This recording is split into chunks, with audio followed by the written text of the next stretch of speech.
जब पेशेंट्स जो हैं, जब हमारे पास मरीज़ आते हैं या अपने पेरेंट्स आते हैं जो अपने बच्चों को लेकर आते हैं, तो वो किस तरीके से डॉक्टर से मुखातिब होते हैं, तो उससे क्या फ़र्क पड़ता है। हेलो हेलो हेलो एंड अस्सलाम वालेकुम। आप लोगों के साथ हाजिर। आई थिंक ये हमारा 68th एपिसोड है ऑफ बस 5 मिनट। आज मैं थोड़ा सा डाइग्रेस करना चाहूँगी और थोड़ा सा ऐसे टॉपिक पे बात करना चाहूँगी जो कि मुझे बहुत ज़्यादा फ़ील हो रहा है कि ये चीज़ बढ़ती चली जा रही है। जब पेशेंट्स जो हैं, जब हमारे पास मरीज़ आते हैं या अपने पेरेंट्स आते हैं जो अपने बच्चों को लेकर आते हैं, तो वो किस तरीके से डॉक्टर से मुखातिब होते हैं, तो उससे क्या फ़र्क पड़ता है। अक्सर औक़ात ये होता है कि वो जब मेरे पास आते हैं तो माएँ बच्चों को ये कह कर लेकर आएँगी कि हम आंटी के पास जा रहे हैं या टीचर के पास जा रहे हैं या मिस से बात करेंगे, या फिर मुझसे जब खुद मुखातिब हो रहे होते हैं तो they will address me with my name. They will say something like कि आयशा ये हुआ, या आयशा ये हमारे बच्चे के साथ हो रहा है, या ये हमारे साथ हो रहा है। ये चीज़ तो बहुत अरसे से ग्लोबल लेवल पे एक प्रॉब्लम है और मैं भी आपको बताऊंगी कि किस वजह से प्रॉब्लम है। लेकिन जिस चीज़ ने मुझे बहुत कंसर्न किया कि ये चीज़ को मैं आप लोगों के साथ एड्रेस करूं, आप लोगों के साथ इस बारे में बात करूं, वो ये था कि मैं ये नोटिस कर रही हूँ अपने पिछले कुछ सालों में, मैं जो मरीज़ देख रही हूँ कि जब पेरेंट्स जो हैं वो बच्चों को लेकर आते हैं, अपने बारे में भी बात कर रहे हैं और मुझे डॉक्टर कह के नहीं मुखातिब कर रहे, या डॉक्टर साहिबा या डॉक्टर आयशा या जो भी, तो वो वाले फैमिलीज़ के जो आउटकम्स हैं, पेशेंट आउटकम्स हैं, वो इतने बेहतर नहीं होते जितने उनके होते हैं जो मुझे डॉक्टर कह के मुखातिब करते हैं। अब ये मसला सिर्फ मेरा नहीं है, अगर आप पूरी दुनिया में भी देखें और अगर आप रिसर्च को भी देखें तो मेल डॉक्टर्स जो हैं, जो मर्द डॉक्टर्स होते हैं, उनको 90 से 100%, 90 से 100% जो हैं लोग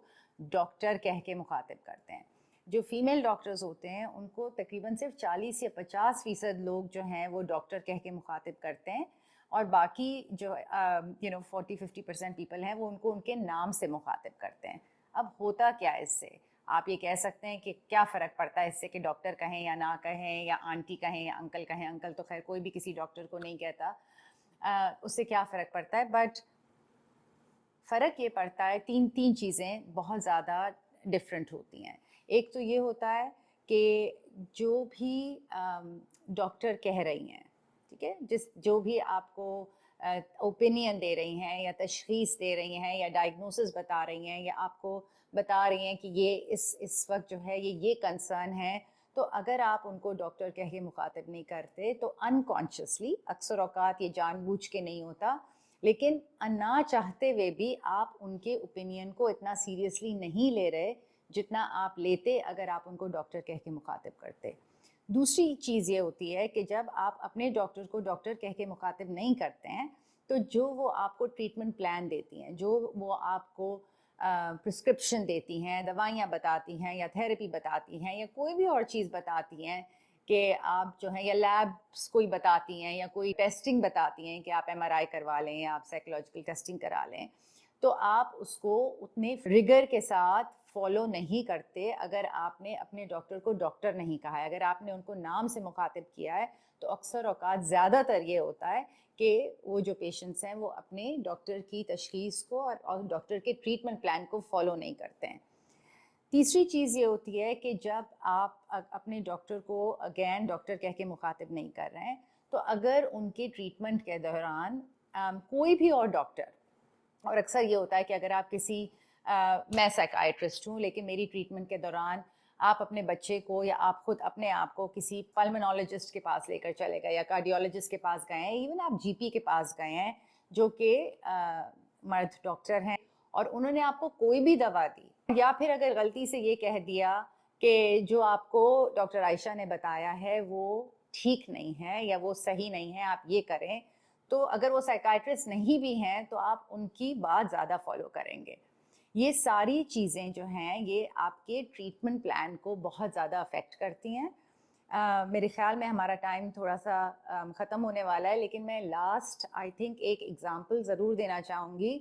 जिसने बहुत ज़्यादा मुझे परेशान भी किया था। कि मेरी एक पेशेंट अपने बच्चे को मेरे पास लेकर आती रही,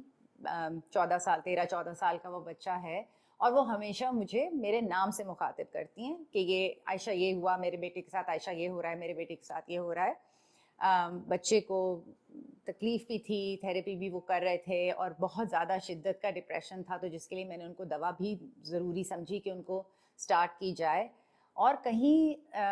कोई 6-8 महीने पहले किसी वो और उसको बच्चे को शायद अस्थमा हुआ या कुछ हुआ, वो किसी दूसरे डॉक्टर के पास लेकर गई, 2 डॉक्टर के पास लेकर गई, और जब वो मेरे पास 6 महीने के बाद बच्चे को लेकर आई तो उसकी शिद्दत से तबीयत ख़राब थी, उसका डिप्रेशन बहुत ज़्यादा ख़राब हो चुका था, उसकी स्कूल में एकेडमिक्स बिल्कुल ख़राब हो चुके थे, वो ऑलमोस्ट अपने आप सुसाइडल हो चुका था वो बच्चा कि अपनी जान लेने की बातें कर रहा था। और इतनी परेशानी में जब मेरे पास माँ लेकर आई तो उन्होंने ये कहा कि नवंबर में, और मैं ऐसे ही नाम ले रही हूँ, मुझे याद नहीं कौन से डॉक्टर थे, हमने डॉक्टर मकबूल की ट्रीटमेंट शुरू की इसके अस्थमा के लिए, और हमने डॉक्टर सो एंड सो की ट्रीटमेंट शुरू की इसके किसी और मर्ज़ के लिए, तो मैंने जो आप दवा दे रही थी वो हटा दी, मेरे पास आए बगैर, मुझे किए बगैर।